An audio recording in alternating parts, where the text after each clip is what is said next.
So welcome to you all to this very special debate here at the Battle of Ideas.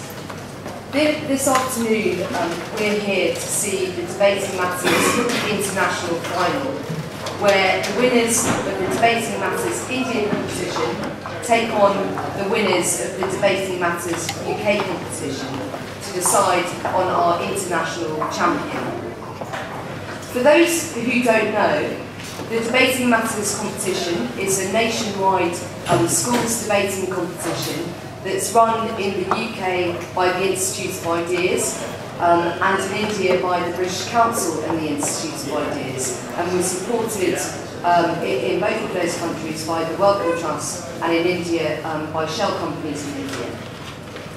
The premise of this competition in both countries is that substance matters more than style.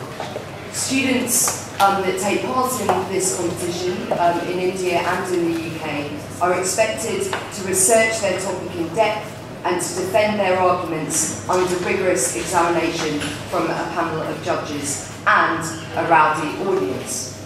So our two teams here today, DAV Model School from Chandigarh in India and SFX School from Liverpool UK, have already proved themselves to be national champions, with both teams winning their national final in their respective countries.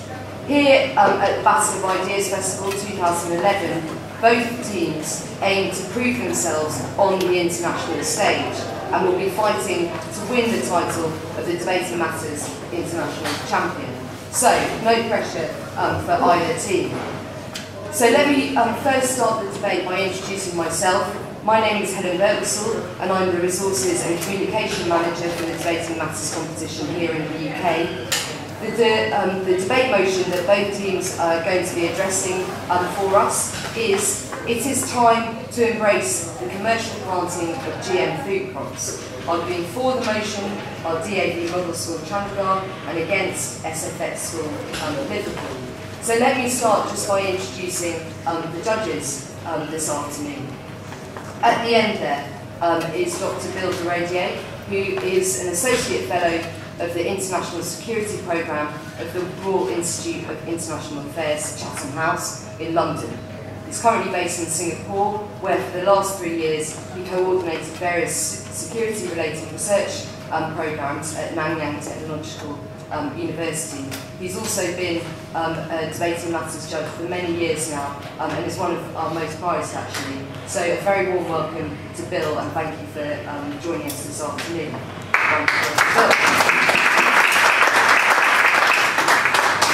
In the middle there we have Harry Sundaresan, who's the Chief Procurement Officer at BT, where he was appointed in September 2010, before which he was BT Global Services Vice President. He began his career at BT's Industrial Park Technology Centre, where as a research scientist he pioneered the development of tunable lasers that have become a central component of BT's optical networks. After managing a number of contracts with clients in the travel and leisure sector, he took responsibility for business planning for BT Global Services, finance, government and wholesale sectors, and was Chief Operations Officer for BT Global Services in the UK. So a very warm welcome to Harry, who's also judged for us a number of times before, so it's great to have you back on the panel, Harry.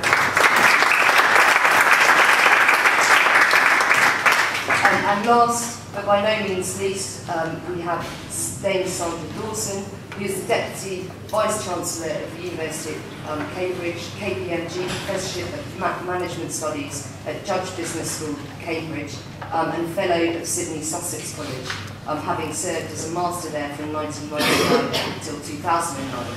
Sandra writes and teaches on leadership, governance and the management of change, and is author of numerous articles and several books. She's also a non-executive director of the FSA and Oxfam.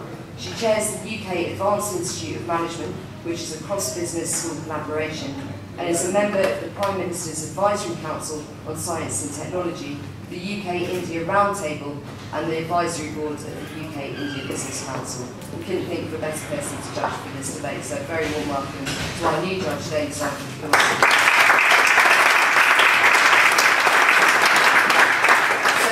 me introduce our speakers. So, all the way from India, speaking for the motion, DAV Model School.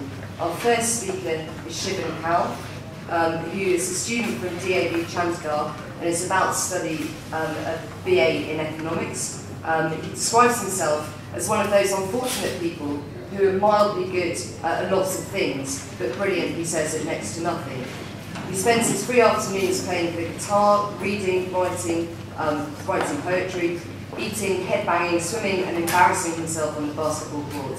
His big goal in life is to write a book, and he would also like to one day start his own business. It's brilliant to have you with us, so a very warm welcome to Xavier.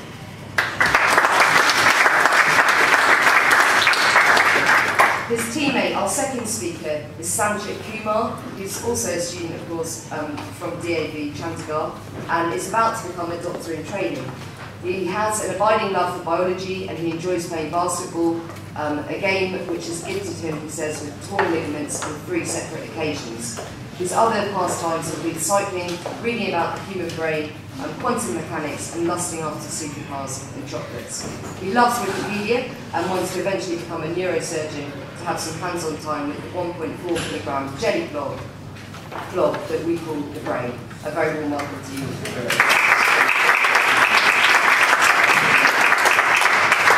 And now, speaking against the motion, are 2 speakers from St Francis Xavier School, Liverpool.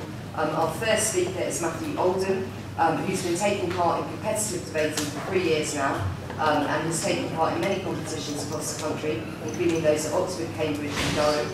He also enjoys playing guitar and piano, and keeps up to date in the world of science. He's studied A-levels in maths, further maths and physics, and has just started a 4-year physics degree at Lancaster University, intending to undertake a career in research or teaching, if he says he still likes physics once he's actually finished his degree. So a very warm welcome to him.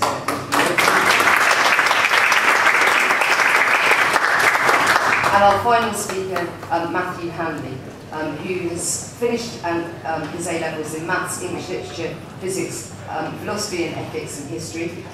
He's now at Oxford University where he's studying history. In the future he aspires to enter a career in either academia or journalism, but for now his interests lie in bad films, worse music, football, watching, he says, not playing, and of course debating, the latter of which took him to Qatar and the admittedly less glamorous Dundee as part of the England team in the World Schools Debating Championships. So a very warm welcome to him as well.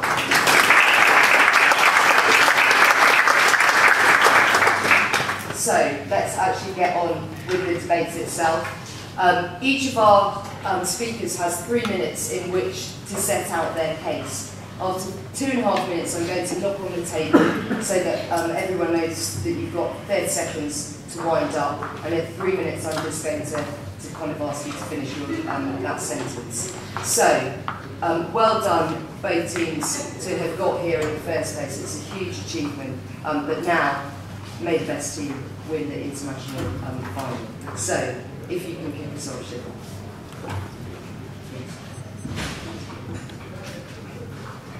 By 2050, the world's population will reach 9 billion, 34% higher than it is today.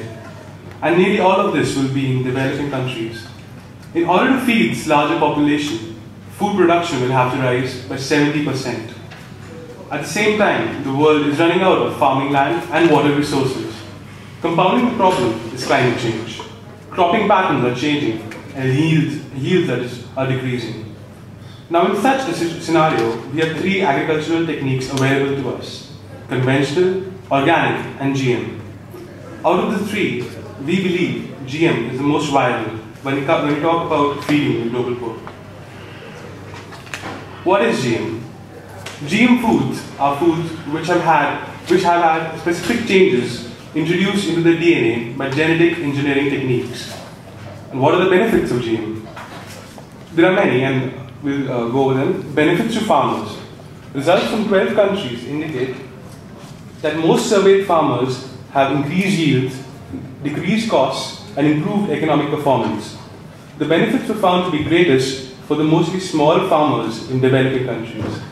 The average yield improvement for developing countries range from 16% for insect-resistant corn to 30% for insect-resistant cotton, with an 85% yield increase observed in a single study. In India, there has been a 31% increase in cotton yield since 2001 and 2002. Talking about health benefits, you might have heard about golden rice, which is vitamin A enhanced rice. Vitamin A deficiency was the cause of 2 million deaths last year and 500,000 blind kids. It was created by Ingo Portugues of the Institute of Plant Sciences in Switzerland. Syngenta, Monsanto, and the European Commission actually gave up their intellectual property rights to the various poor countries. This is just an example of the kind of food which can be created using GM technology and which can benefit the poor of the world. Thank you very much indeed. Well done, Shun. A round of applause, please.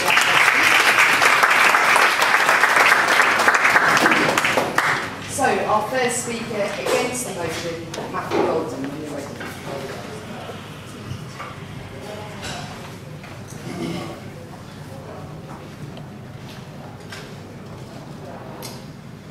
Opposition are not technophobes, and we can't not envisage a future that GM crops may not one day be a part of. But we say there are barriers that are currently in place that mean the time for GM, the time to embrace GM crops, is most certainly not now.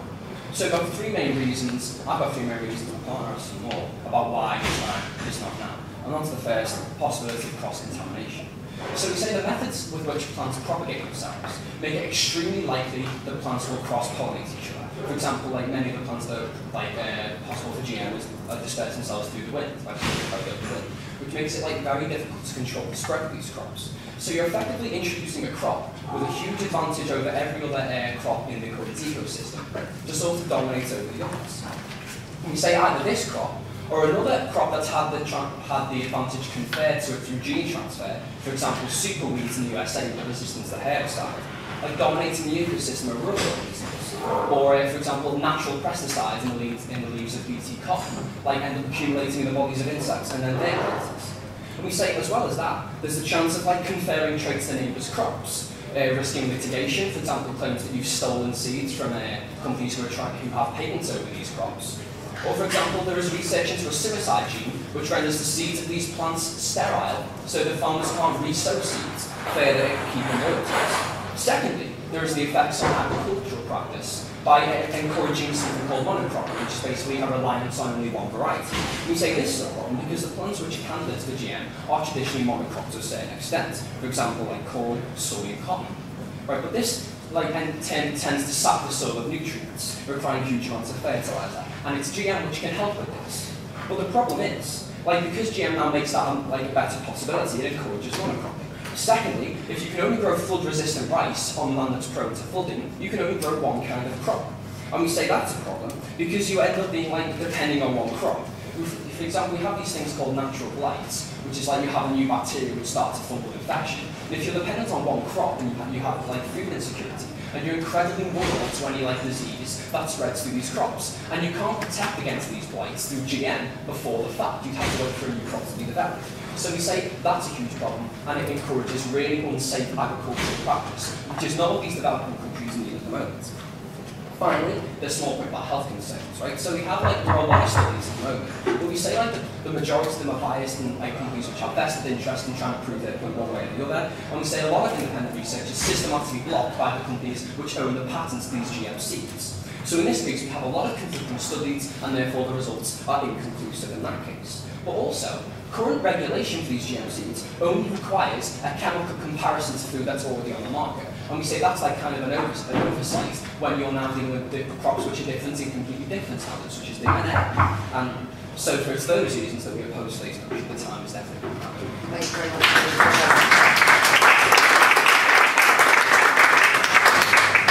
So, our second speaker for the motion is Sandra.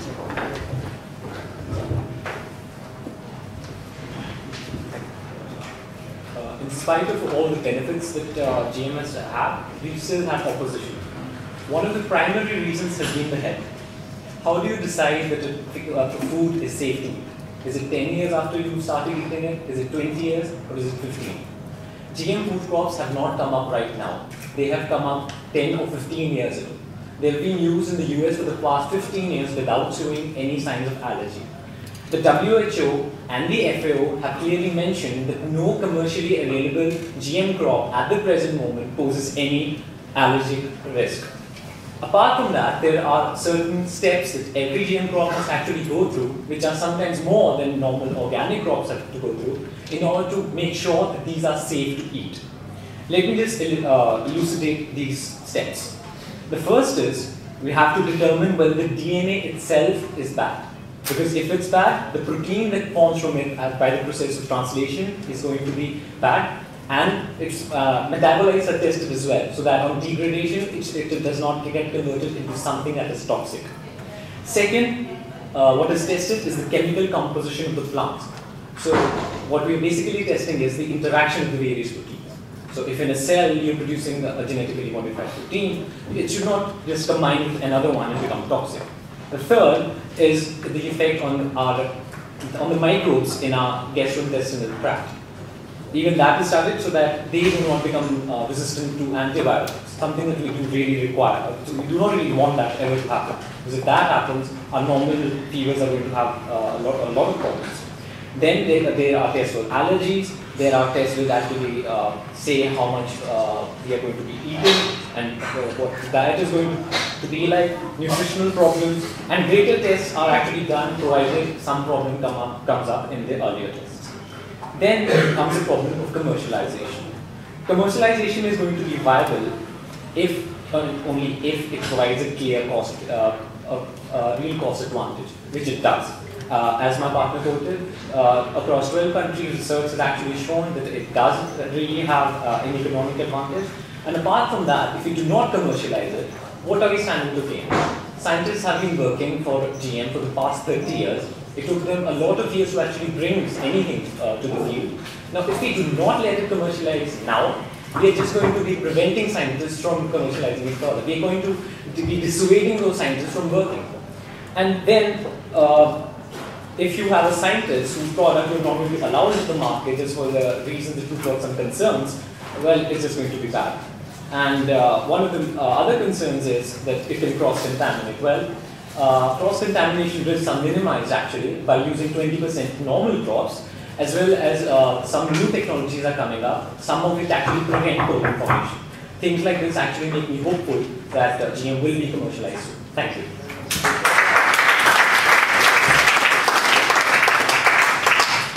Final speaker, Matt Hanley, when you're ready.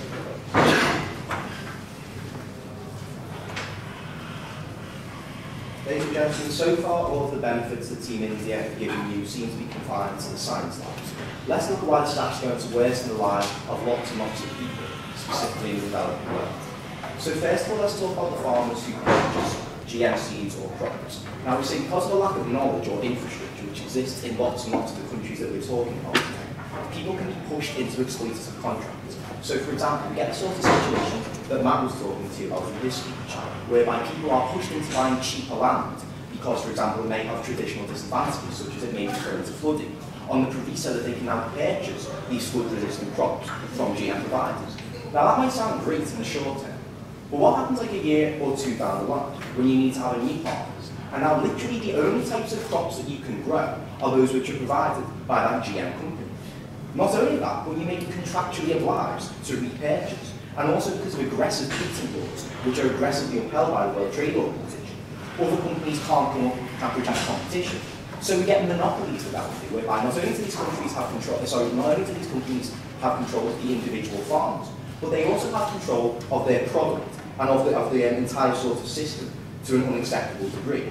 So when this happens, first of all, they're unable to exact unreasonable control over the farmers who sign their contracts, but also over different farmers in the area who may not be privy to those contracts. As Matt alluded to, when cross-pollination occurs, even like through something as innocent as wind, these companies aggressively pursue them through the courts, driving people into poverty. Like, this isn't just conjecture. This actually happened with Monsanto in sub-Saharan Africa in the last decade.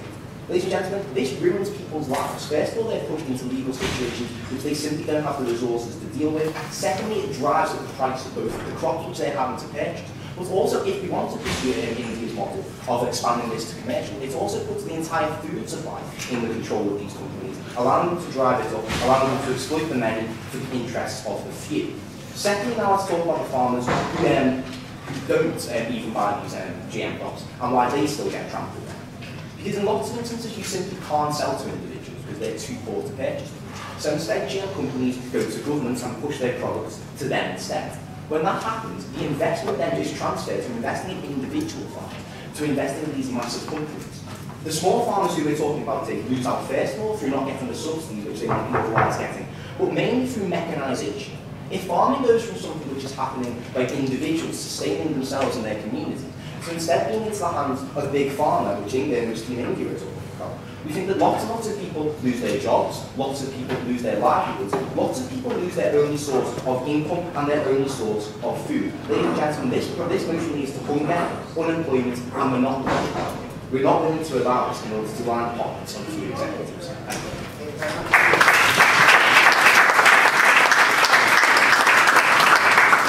Okay, nice start everybody, and thank you for those initial presentations. As you know, we're now going to go over to the judges and get some questions and thoughts from them. We're going to ask the judges, first of all, to focus their attention on DAV Model School. So we'll get a question from each of the judges, so note the questions down, and then we'll come back to you to respond. So, Harry, if I could begin with you, please. A question for DAV Model. Thank you. Can I just say, it's quite pleasing to see a team representing India on English soil doing the English team of fighting performance. You've got more than Indian cricketers doing this summer. I'd put to you that in the case for GM crops, when you quote calculations of actually this is a fundamental issue that if you look at the facts of developed countries, there's over 30% of food in serious waste. So with all the risks of GM foods, should we actually be looking at changing the behaviours of why we're in the food crisis in the first place, and that would automatically get rid of a 30% increase in food demand over the next 20, 30 years. Thank you very much indeed. Sandra. Thank you very much, and thank you very much indeed for your statements. Looking at the pro-GM, you gave us some evidence that there were no health risks. You mentioned particularly allergies. One could have other forms of perhaps genetic malformance as a result of a long-term eating of genetically modified crops. I wonder what the time scale for the studies that have given you such reassurances. How long have they looked at people who have consumed or been open to the effects of GM, and is that a sufficiently long time scale? Thank you very much. Bill? Showdown, you've told us why they're needed, and Sachet, you've told us they've been tested. But Matt posed a very interesting question to both of you, which is that on the surface of it, your explanation seems to be that it's the science that shows the benefits. Are there any social dimensions to the GM that you wish to add to your opening remarks? Thank you very much indeed, judges. Okay, so back to the teams, to DAV. If you start responding, and then judges, I'll come over and bring you back in as and when. Okay? Starting with the first question, it's very right that in most developed countries you do have a lot of wastage. Now, what GM actually enables you to do even in those cases, because it's very difficult to change the mindset of the people. If that can be done, it's very good. But in the meantime, if there's 30% wastage, then you have things like the flavor sale, which actually increased shelf life. So, and decreased the amount of rotting tomatoes that you have in supermarkets. Now, these are the sort of technologies which are directly oriented at reducing certain aspects. And that is why we really want GM to be introduced.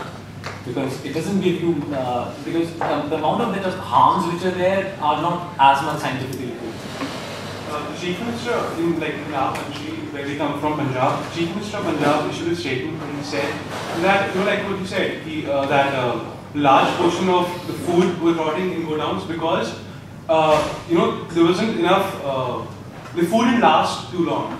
So, many companies are working on that right now, on making the food last longer through genetic modification. So, we think that using GM technology, you can make this food last longer and hence decrease wastage by rotting. And so the amount of input that you put into the field, you do get into someone's stomach as well. And then talking about the second question about the time duration in which it has been studied, ma'am, indirectly it has actually been studied for around 30 years. Because initially it was not introduced for human feeding, it was introduced in animal feedings back in around the 1980s. And actually the effect of all these GM crops on the animals was studied, in their products were studied, and as a certain extrapolation in humans, the effects were seen as well. So that's the amount of time scale we're talking about. And if you're afraid about long-term problems like cancer, then scientifically, like proteins cannot cause cancer. That's what the WHO says. And the difference between toxicity and allergicity. Toxicity can be measured very accurately by scientific techniques in the sense that what is toxic to a rat will be toxic to a human too, just in different quantities. But your point is right about allergicity. Things can be allergic to different, even like among people. So just on that, the thing is that actually in case of allergies in people, there have actually been cases of people removing the gene which actually causes peanut allergies. The actual specific protein that causes that allergy has actually been removed. So now these people can have those foods as well. Okay, final question, Bill's question, then I'm going to come back to the judges to see whether they... So about the social aspects, we did research and a large, like almost 90% of people who are poor in Africa do subsistence farming. So for them, the only way they can get out of the cycle of poverty is to increase the yields. So we think that GM technology, which will give them that, which will empower them, with increased yields and make them richer, is actually what happened during the Green Revolution in Punjab. And let us not just think that only Monsanto is going to provide the seeds, because you have institutes like the IRRI, which actually provided free seeds to farmers in Bangladesh which were drought resistant. So these are things which are, yeah. Bill. A lot of your benefits seem to apply, as you said, to Africa, to India. Are there no benefits at all then to Europe and America and at the social level? Because obviously we're advanced countries and subsistence farmers here. And then just a couple of factual points I wanted correcting possibly, both from Shivan.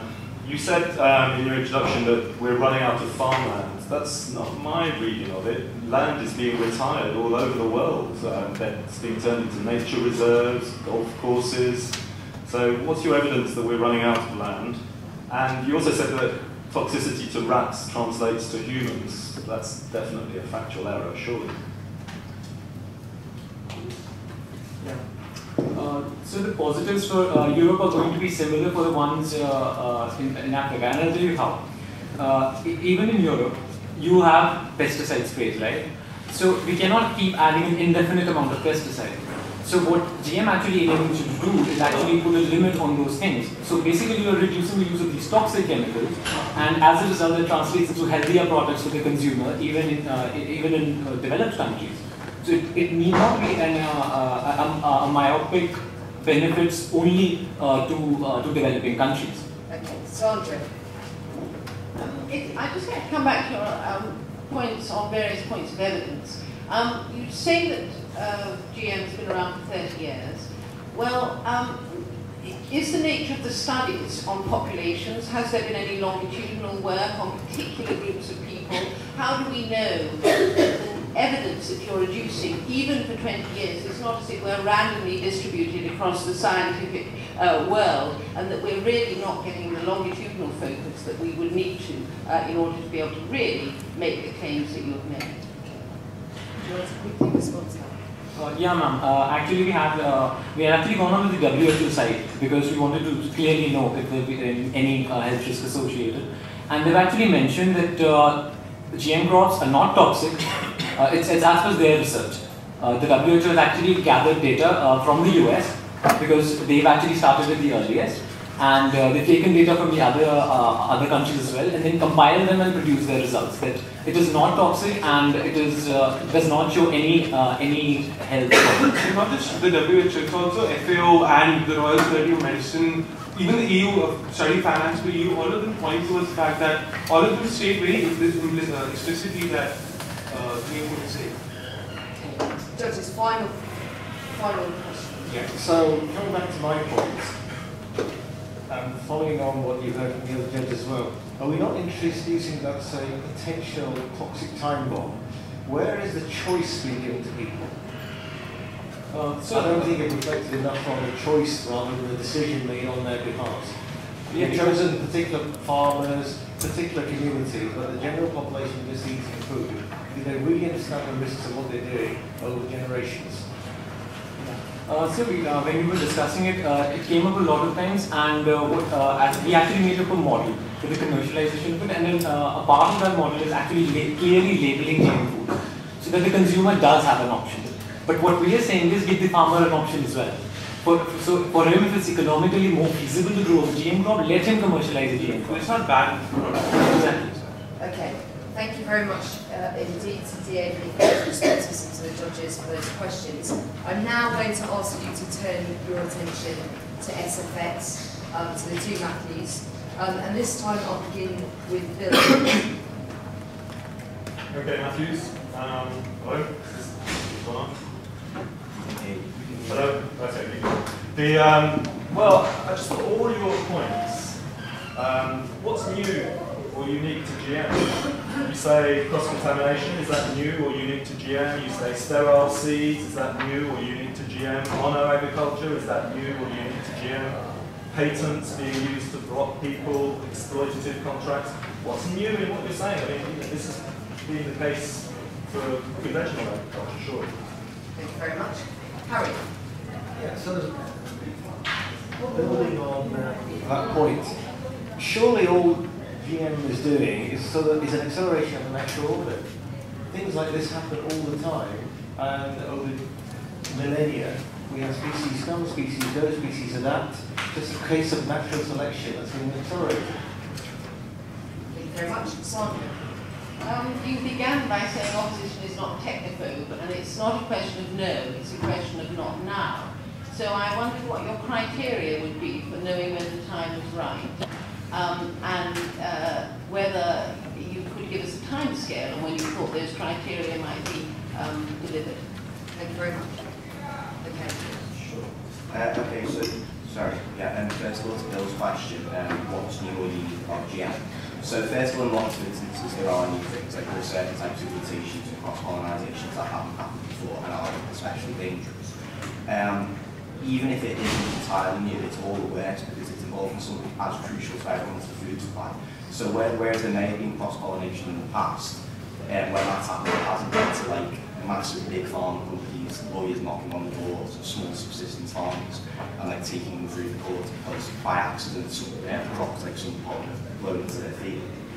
Even if it isn't entirely new, I don't see why that's a reason to resist it. Like I don't see why it's something we shouldn't apply just because it's not new. It's something which is okay to like accelerate and perpetuate. The issue isn't whether it's new or not, it's whether it's harmful. And I think it definitely is.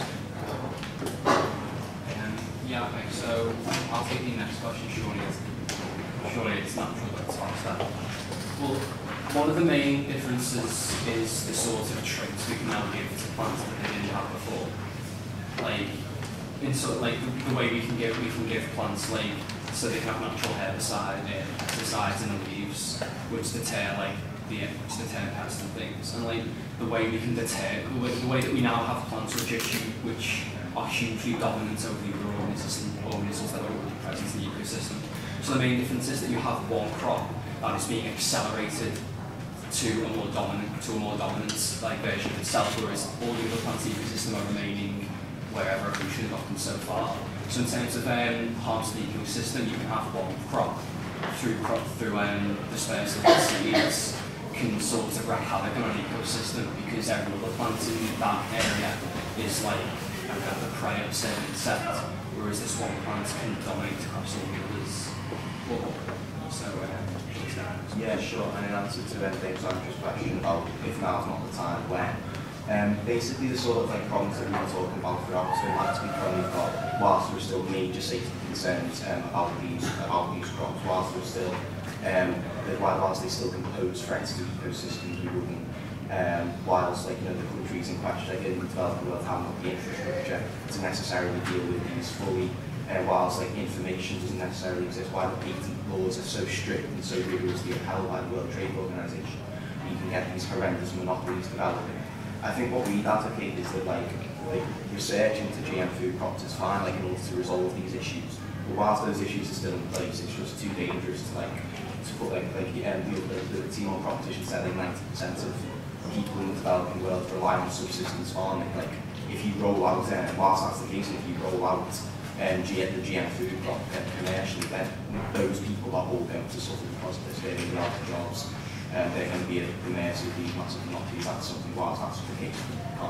But you haven't really told me what criteria you would use so that we would know in your model when the time was right. What are the criteria, not just general concerns? So when we knew that the crops would be deployed safely, when we knew that they wouldn't be able to pose a risk to ecosystems, so when the research had been done on that had been fully verified and was fully able to continue, when infrastructure in developing countries was at the stage and at like the sort of technically advanced level to be able to sort of deal with like the litigation, the heavily complicated nature of GM crop and of the companies involved, and when patent laws had been relaxed to ensure that these monopolies didn't exist, if those four things were true, then it's going to be a long wait. You also said, I thought very interesting, you said that it's never been the case before that we would have lawyers suing farmers for contamination. Now obviously contamination is a very emotional and loaded term anyway, but then it implies that you see the problem as primarily legal rather than scientific. So you're not waiting for more science, are you? You're waiting for legal change, legal reform? Well, I'd say that we were waiting for both. And like maybe the reason why we spend so much time on the legal argument is because it's slightly more nuanced than the scientific arguments. So whereas there are the scientific issues where there is a lack of fully independent and verifiable research that hasn't been undertaken by countries with vested interests, and where independent research like stops being systematically blocked by the companies, for which the seeds that they're producing are the intellectual property. But another one of the reasons why it's so different to crops that we've had so far is because GM seeds are because they're the intellectual property of the companies that produce them. That's what causes all these legal problems. So, like if a farmer is farmed with crops in his field that display traits that have been developed by a company, they have grounds to sue that farmer because traits to which they have traits which are their intellectual property are turned up in his field. The thing is, these traits can go wrong. So. Harry, quickly, I just want to bring Harry in and then. I just want to build on your point. You seem to have a fairly liberal view of intellectual property law as far as GM IP comes to effect. I think if we carry that forward a step forward, you probably demolish the pharmaceutical industry. So if we took it to what you'd like to see, the openness of making sure patents aren't applied to GM crops, would that apply to drugs as well? Because we have the same thing in developing countries.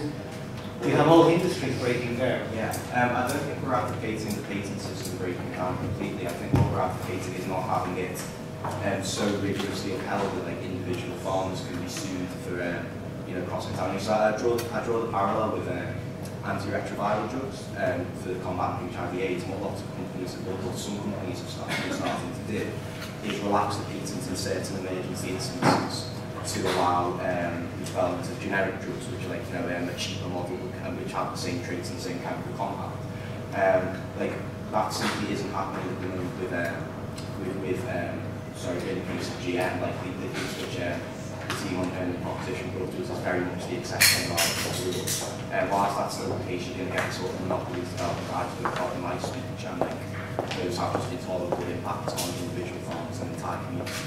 Okay, I'm afraid I'm going to have to leave it there, sorry. Thank you very much indeed to our judges. Time for you to sit back and just see how the debate actually progresses from here. We're now going to give the teams an opportunity to speak to one another. There's not a huge amount of time to do that, so what I'm going to ask is that DAV first of all put a question to USFX. You can have a bit of a back and forth and then we'll get a question from you guys put to them. So, Shivan and Sanchit. One question to slide on the first one. We got the feeling that you were, like the case you considered like the the antiretroviral drug therapy, the patents were actually withdrawn for some, for a limited period of time. That actually happened for the golden rice as well.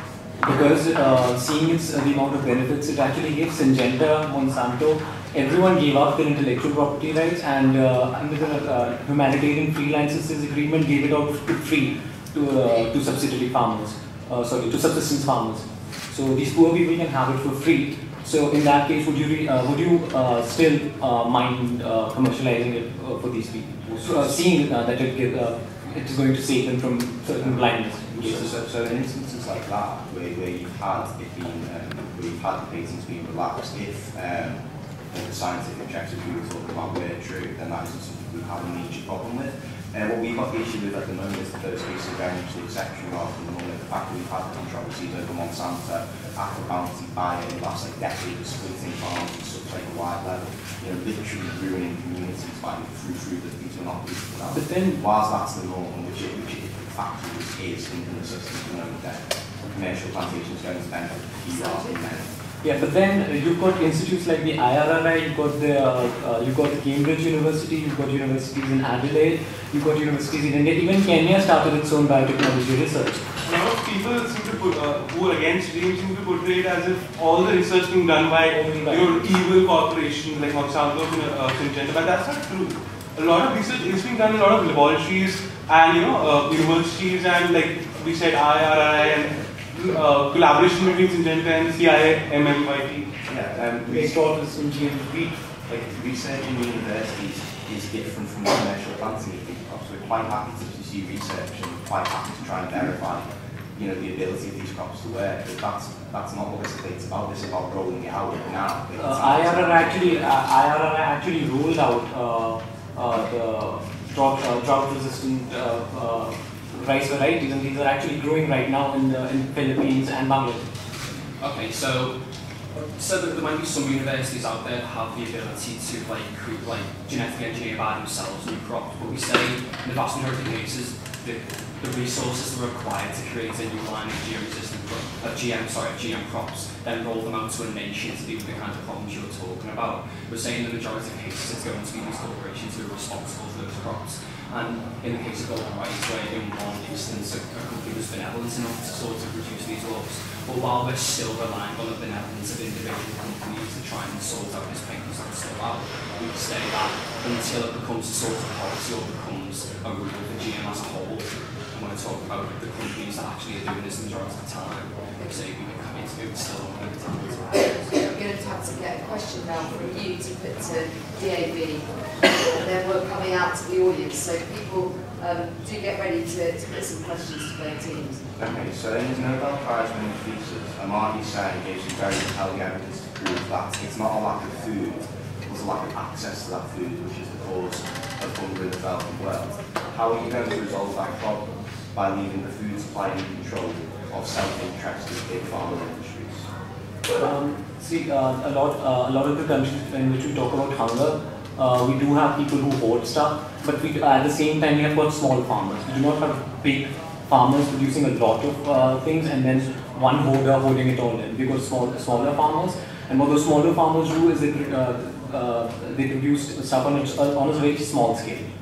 So also there is a problem of food availability. It's not true as if the only problem is inaccessibility.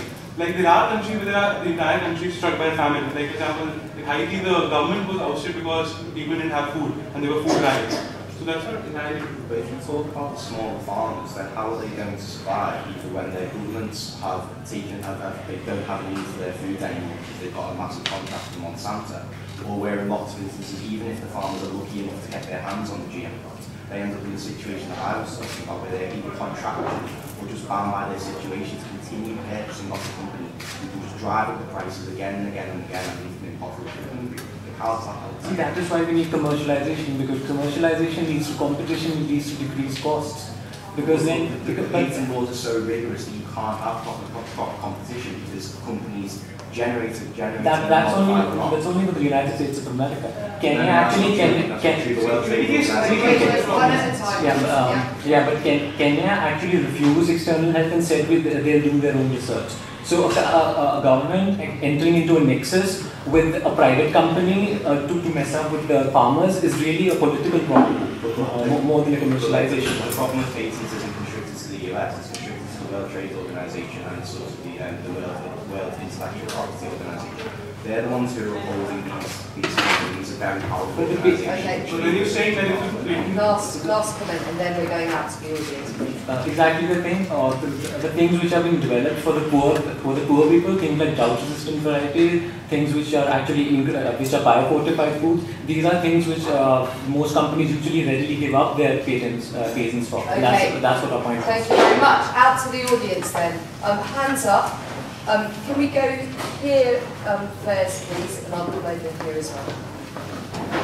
It's just a very short question to the Indian school. I think your opponents have a point here where you're trying to have your cake and eat it. You're trying to say that GM crops will solve the global food problem, and your opponents are pointing out that it will do so in the sense that it will help commercialise and industrialise farming methods, which I think is a very good point. But at the same time, you're saying that GM crops will help protect subsistence farmers. Industrialising food production destroys the livelihood of subsistence farmers and puts them off the land. It has done throughout history when farming becomes more industrialised. So, which one do you want? Do you want to protect individual smallholders, or do you want to industrialise food production? Thank you. Yes. It's the same question to both teams. One team mentioned food security, and for both teams I'd like to know, do you see that issue of food security as one that's a numbers game and has a scientific solution, so more people to feed, crops that give bigger yields that don't rot so easily? Or is it a political or economic question about how, for example, food is traded internationally as a commodity? I don't have an answer to this question. There's no answer at the back of my head. I'd be really interested from both teams to see what you make of it. Thank you very much. One there, and I know that there's... It's a question for SFX. If we'd been having this debate at the beginning of the 19th century, you'd doubtless have been arguing against the spread of monocultures. And of course you'd have been quite right in one sense because of the Irish potato famine of the 19th century. But at the same time, monocultures have enabled world production to increase phenomenally over the last 2 centuries. And in the greater balance, there's been a greater good. Are you not simply standing in the way of progress that could lead to significant improvements for large numbers, millions, perhaps billions of people over the next 50 years? Okay, thank you. Actually, there's two there. Who's got a question for the other team? For the against? Okay. Have you got a question for this team? Yeah. To SFX, we're looking at this sort of whole thing about India and rock lot about the impoverished countries and that, but if we've got this tool, I mean, who's to deny that these impoverished countries, I mean, there's very little medicine within these third world countries, sort of before there was like the AIDS epidemic, and now that's all starting to come more into sort of line, starting to get these things under control now. Don't you think we could get like starvation under control? We've seen what's happening in we've got the DEC East Africa crisis. Why have we got this crisis when we could have the materials there to stop it? Are you going to prevent that? Yeah, also left sector. How do you distinguish between genetically modified crops and artificial selection, which has been happening for thousands of years? That's why we have the food that we currently do. Both of them are choosing to alter the genetic information of a crop in order to produce beneficial characteristics. The only difference is that now we actually understand what we're doing. Thank you very much. Right, so there's a question there and a question there, and then we're going to come back to the teams. I know we've still got some more, and we'll come out for a final round. But I am going to ask you to respond quickly. So respond to the question that perhaps is the most difficult to answer, and is the one that's really, really going to cost you your face. Yes, sir. The question's for FXX, managing on. Sorry. You say you haven't got a point of principle against GM. It's just a kind of matter of time when they can be shown to be safe. So which scientists in the world are you going to get to prove the negative, that in actual fact GM is not dangerous? Yeah, mine's for Matt as well.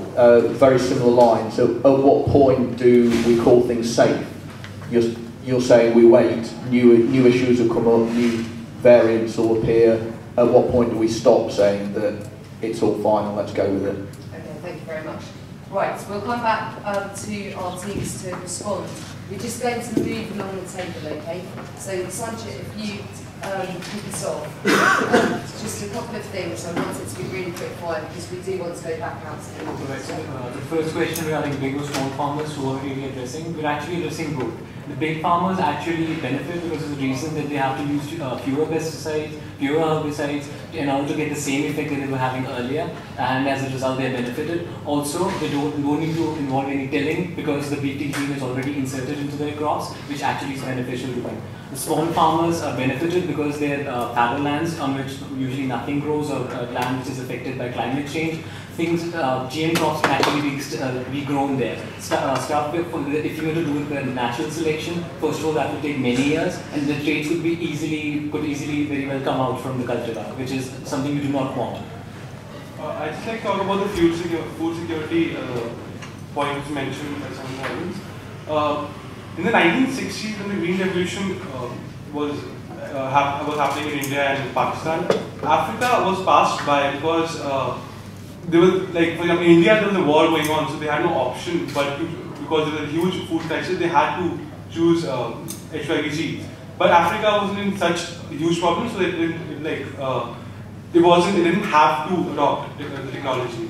So now, so many years hence, India is so much more independent in terms of food production, whereas Africa is not. So that's what we're trying to say, that a lot of times in African countries, like for example, Zambia had to rely on, in Sondu had to rely on aid from UN and US. If you give them technology and if they increase the yields and if you let them research and the farmers adopt the technology and it happens on a commercial scale, they will become more food self-reliant. So that will increase food security within their own country and they will not have to rely on external aid. Okay, so just a quick answer to some of the scientific points that come onto first about are we against monocultures. So we say monocropping is quite good in that it has enabled us to sort of increase yields in terms of increased efficacy. We can sort of mass produce crops that are very essential. But we think there's a line on which you're depending too much on one crop in one field. So a farmer's income is totally tied to this one variety that could in 1 year suddenly become vulnerable to a natural blight or whatever. So we say that there is a point where your dependency reaches risky levels, and we say having further incentives to sort of to start monocropping. So if you have one GM variety which there is no competition for because of the intellectual property of one company, so you can only produce one crop on your land repeatedly every year, we say that starts a sort of dependency relationship on this crop, which is sort of risky for that farmer, and so because his livelihood depends on that crop being year upon year upon year. So we'd say that sort of answers that question. And then, is it different to artificial selection? We'd say that selective breeding, historically, has been done alongside the pace of the natural environment and the natural evolution of our ecosystem. But whereas in terms of genetic modification, you suddenly, within the span of a year, now have a crop which is huge, that has a huge advantage on every other crop in that ecosystem. And as we all know, in this ecosystem, it's a very delicate equilibrium based on the amounts of different animals in that ecosystem and breeds what. So we say that would be the difference there because of the sheer pace makes it a difference. Yeah, okay. So it's related there to ask, is the problem of food security just a numbers game? I'd say it is, and I'd say it's one that we're coming increasingly closer to resolving. So a lot of the reasons that like people are going hungry is that we're just wasting food. It's like you said, you know, like 30% of food may go to waste. And also things like the US agricultural supply and the EU's common agricultural policy, which put loads and loads of money into like really ineffective farms at the expense of people in the third world. And it's things like that, and these are things that are coming under review. I think that they are changing, is what's putting us at risk. Also things like corruption within the sort of the developing nations we're talking about. These are solutions to the political climate like worldwide, the games. But if you now say that actually that's not the problem, it's GM, we're not using that, and you roll out instead, you remove the impetus to resolve these sort of issues, which actually also have harms at rival levels, and instead just put money into GM. And so it's sort of like just looking at a quick fix solution, abandoning all the work that's being done, and also where it's not just like not just doing good things for food supply, but also the nations on a wider level. Actually asked, you know, we've got this tool, and who are we to say that we shouldn't use it? I think with any sort of new technology, you need a cost-benefit analysis of what's going to do the best for the greatest number of people. And when we've got the small farmers who the guys in proposition were talking about, and they said it's really great that they can go and farm on land which they wouldn't be able to do so before. Like, that doesn't help anyone if now that you're on that land, you can only buy your crops from one supplier who can push up the cost exponentially because of incredibly aggressive treating laws. It's when these sort of harms are happening and when, like, you know, the majority of people in the country are going to suffer as a result of this, which we think we're proving that they will, that's the point where we're in a position to say we shouldn't use this tool. Okay, thank you very much. Final thoughts from the audience, really quick fire please. Should go through there. Yes, I'll so. Doesn't GM make it easier to solve your problems? You want to talk about how when you have a culture gets in terms of like development of the crop. Having GM can make deployment more rapid. You're talking about this deploying the new crop can be more rapid than something like has been already talked about. There are other examples such as bananas, the Michelle variety, is made very rare. So Tony Gillett and then Lisa behind. Thank you. To DAV, within your country you've seen a lot of opposition to GM crops. It's been very high profile, and the government backed away, I think, a year or two ago from making the decision to allow beta brinjal to go forward for precisely that reason. The same thing happened here in the UK about a decade ago, and still the situation is very negative, a very negative perception of the crops. So what I want to hear from you is you've made a lot of strong arguments in favour of technology, but how do you understand those campaigns, that reaction? What is your understanding of what they're about, and what would you do, given that you need to convince people of the benefits of the technology and the reason why we should move forward with it? How would you do a better job of convincing people than the Indian government or the British government has done?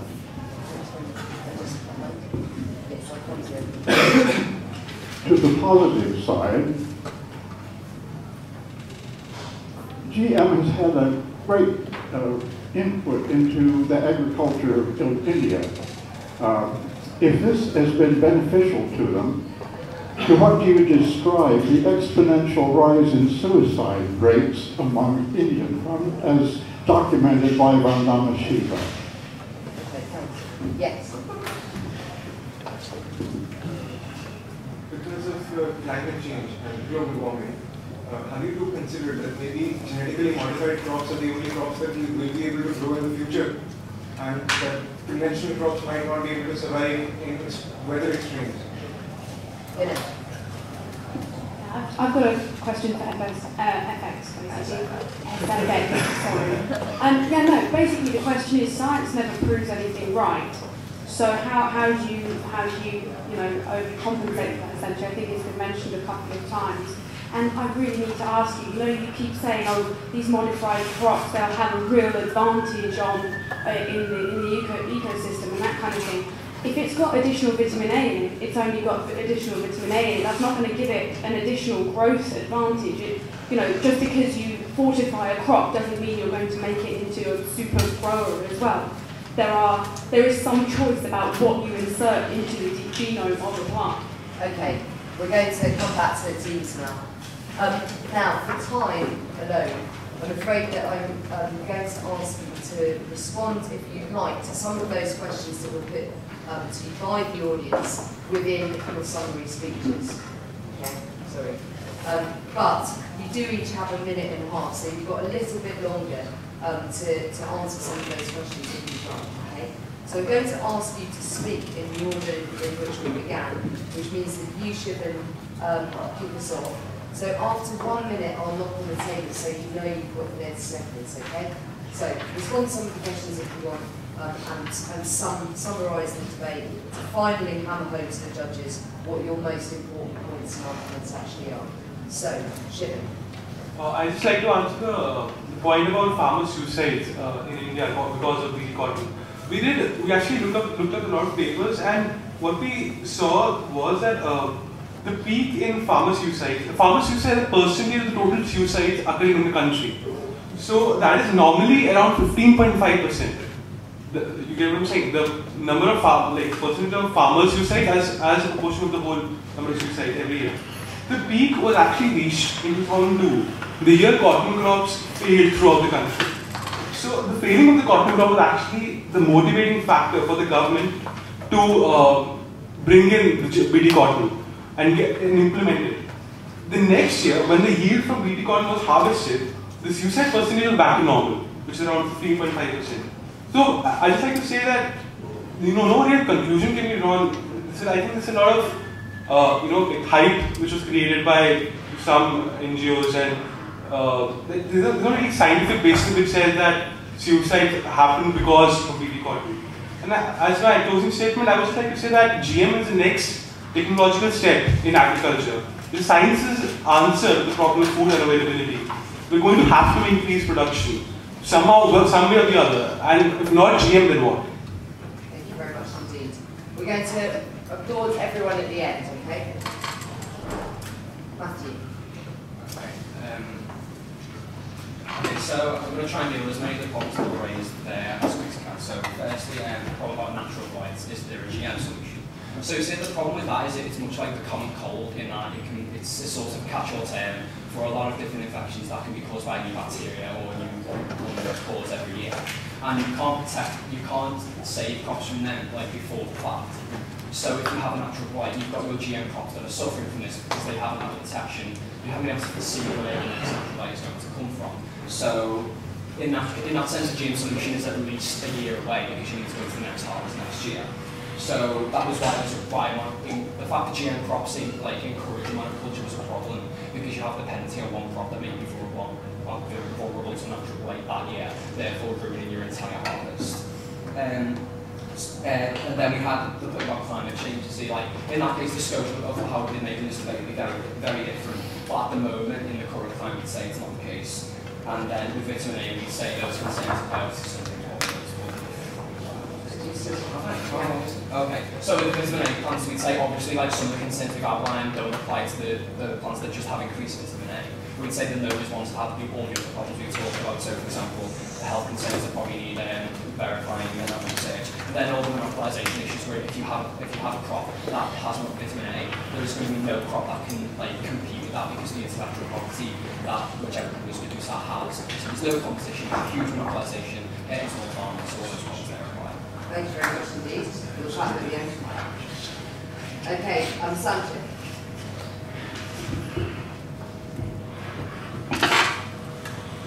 As per knowing the reactions of the people, the public perception is actually improving. From 2002 to 2005, and the Eurobarometer actually suggested that more people from 21 to 24% are now actually willing to buy GM crops. However, 60% actually admit that they do not know enough. So that we think is a part of the problem. They should actually know enough about what GM crops really are before saying no to them. Secondly, we want them to be commercialized right now because that is going to increase competition, have more players into the game, And even right now, you don't only have Monsanto, you've got University of Adelaide, Plant Sciences, University of the University of Cambridge, Australian Centre for Functional Genomics, Adelaide, University of Purdue, Syngenta, etc. So let us not just think it's a corporate-driven world. So patents are then not going to be a problem because active research is taken on even in these institutes, and these contribute to things as well. So let us be optimistic, and let us not just keep waiting, or else 925 million people are already malnourished and fail. Let not more people die because they're hungry. And for the lack of a better alternative, let's commercialize GM. Let's not throw away our previous torch in a dark cave without setting light to the next one. Thank you very much. Okay, Matt.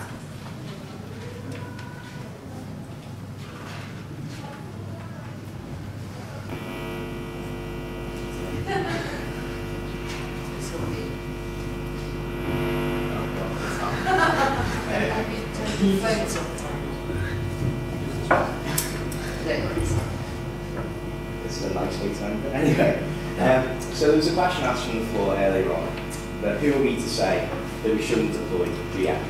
And we think that the answer to that comes when we weigh up who benefits from the deployment of GM and who suffers. Because let's be clear, some people are going to make a really nice profit. There are going to be lots of happy people in suit who, because of the patent laws, which do exist, whatever this team say, and which are upheld by the WTO and the WIPO, can create monopolies, can extend their profits more and more, and pressure poor farmers into making decisions they don't want to make. Those are the people who are going to benefit. Now let's look at the people who are going to suffer, and these are the people that we care about. We care about the farmer who purchases GM crops from a company and is then bound into repurchasing them again and again and again, because the land that he's been forced to grow on means that they are the only crops that he can grow, and the aggressive patent laws means that he can't go elsewhere. We support him.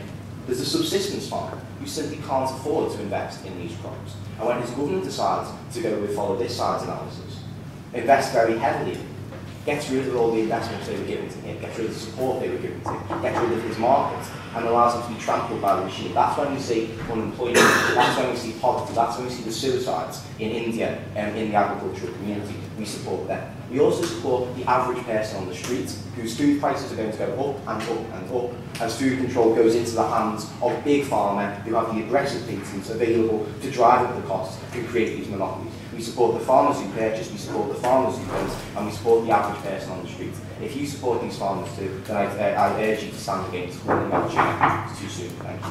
Thank you very much indeed.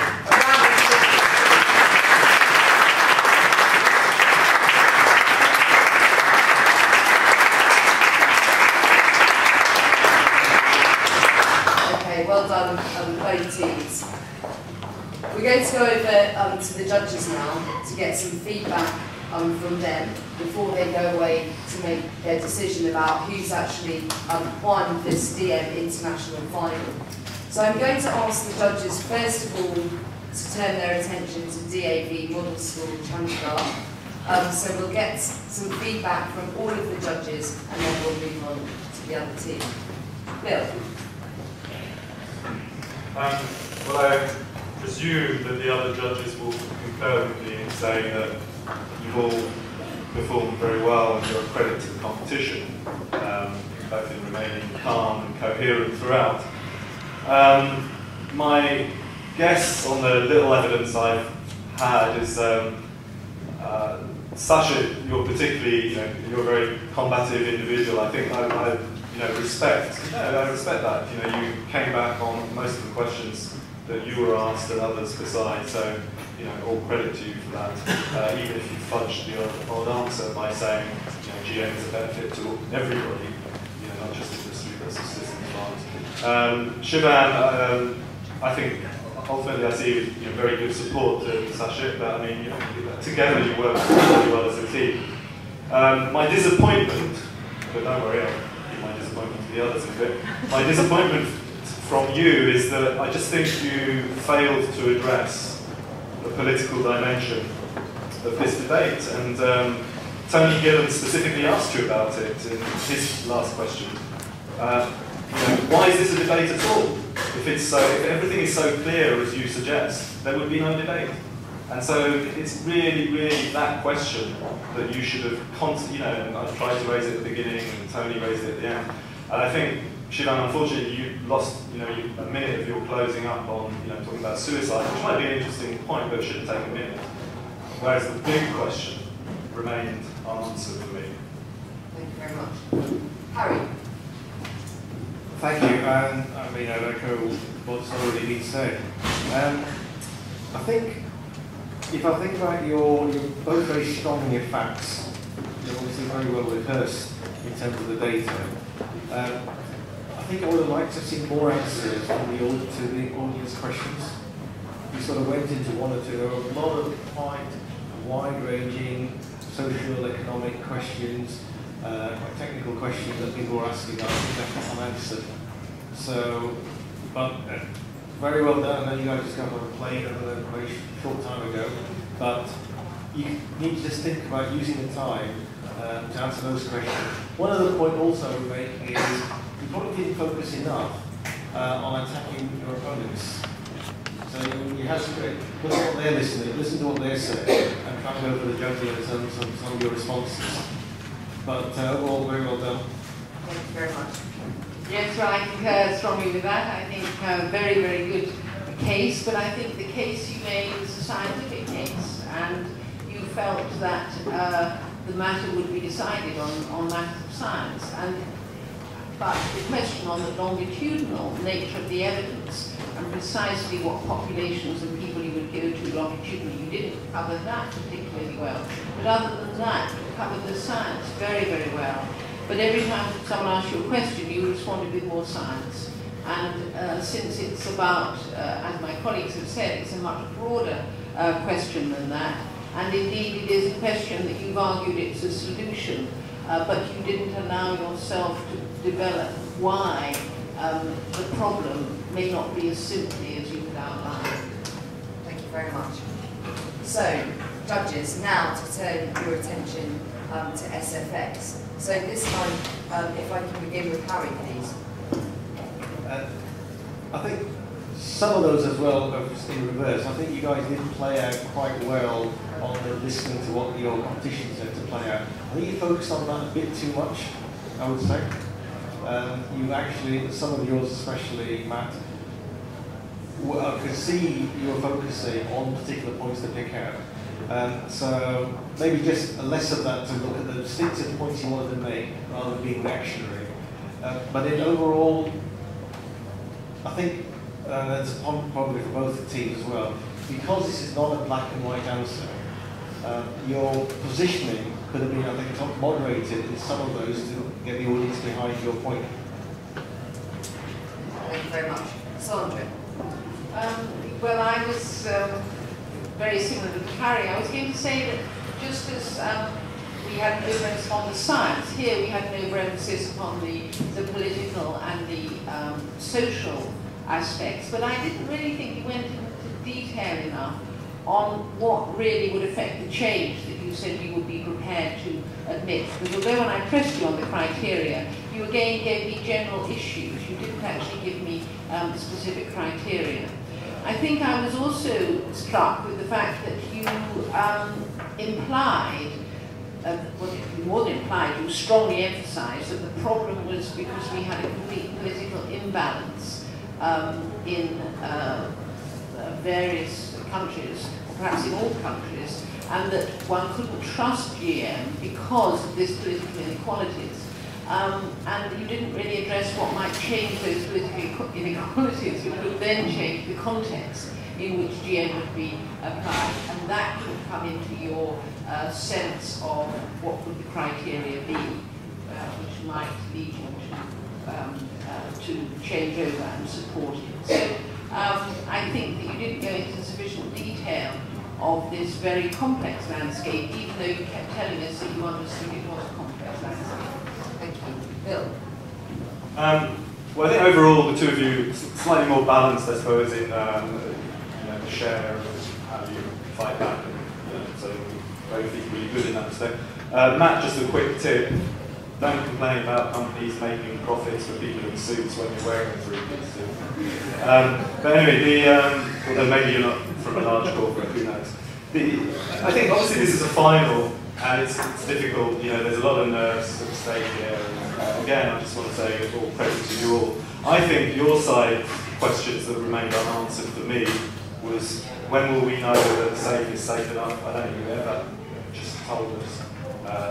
Or what's new about monopoly power? I don't think you really addressed that. And I also think that you fell back on just a couple of single answers all the way through. So, you know, when the other side raised the issue of patents being waived, you say, well, that's the exception, not the rule. But I heard exception, not the rule at least 3 times. And again, you dwell almost entirely on intellectual property right issues. But there you go. I gave the other side some kicks too. Thank you very much indeed, Bill. A round of applause for that.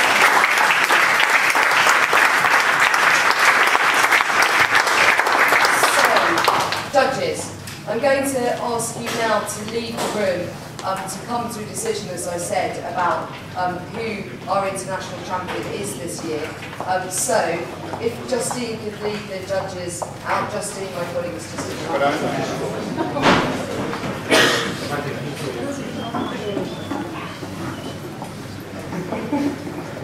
Okay.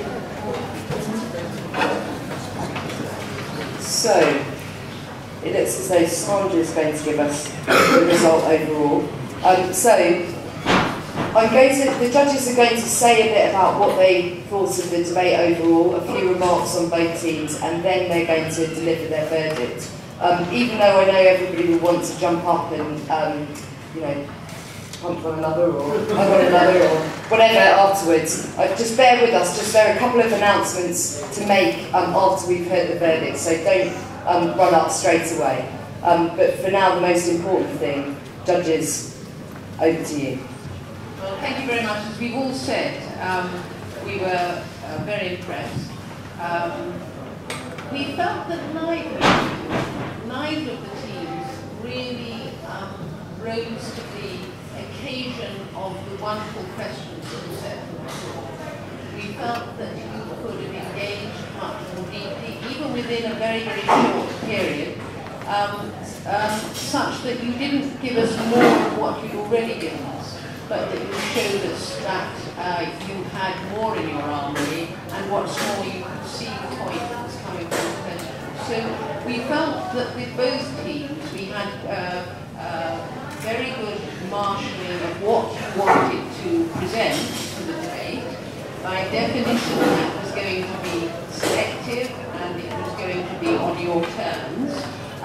But when you got the questions, we didn't really hear that you were prepared to see other people's terms, and that you had a whole arsenal of evidence that you would be able to apply. One of the teams, we felt had slightly more in their arsenal, and slightly more, therefore, to listen and to respond in a new way. And on balance, that meant that we came to our decision finding you neck and neck on the presentation of cases on your terms, finding you, both of you, could have, we felt, done better at how you responded to the questions, but we just hit. Am I going, have I said enough to be able to make an announcement? That's sufficient. Just hit. So the runners-up are St Xavier's College, and the winners are DAV Model School Chandigarh.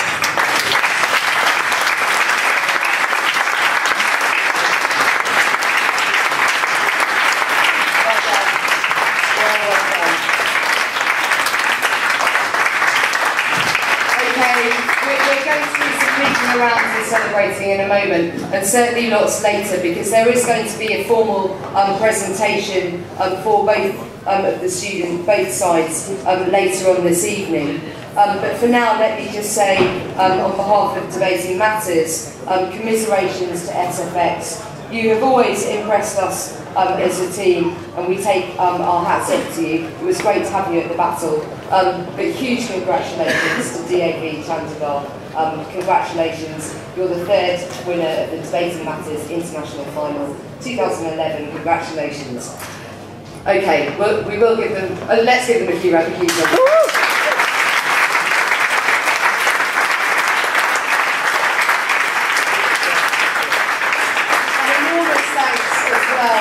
To our judges, who we know what a difficult job judging is.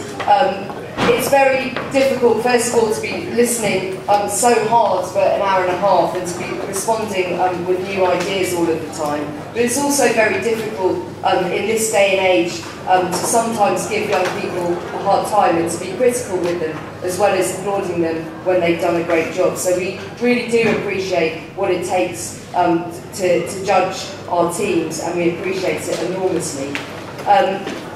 One further announcement is that the Battle of Ideas reception, which we're all going off to now, is at Imperial College, London. You go outside of J Muse entrance and buy the registration just over there, and you'll be directed from there. So I hope to see you all at the reception for some lovely music and wine.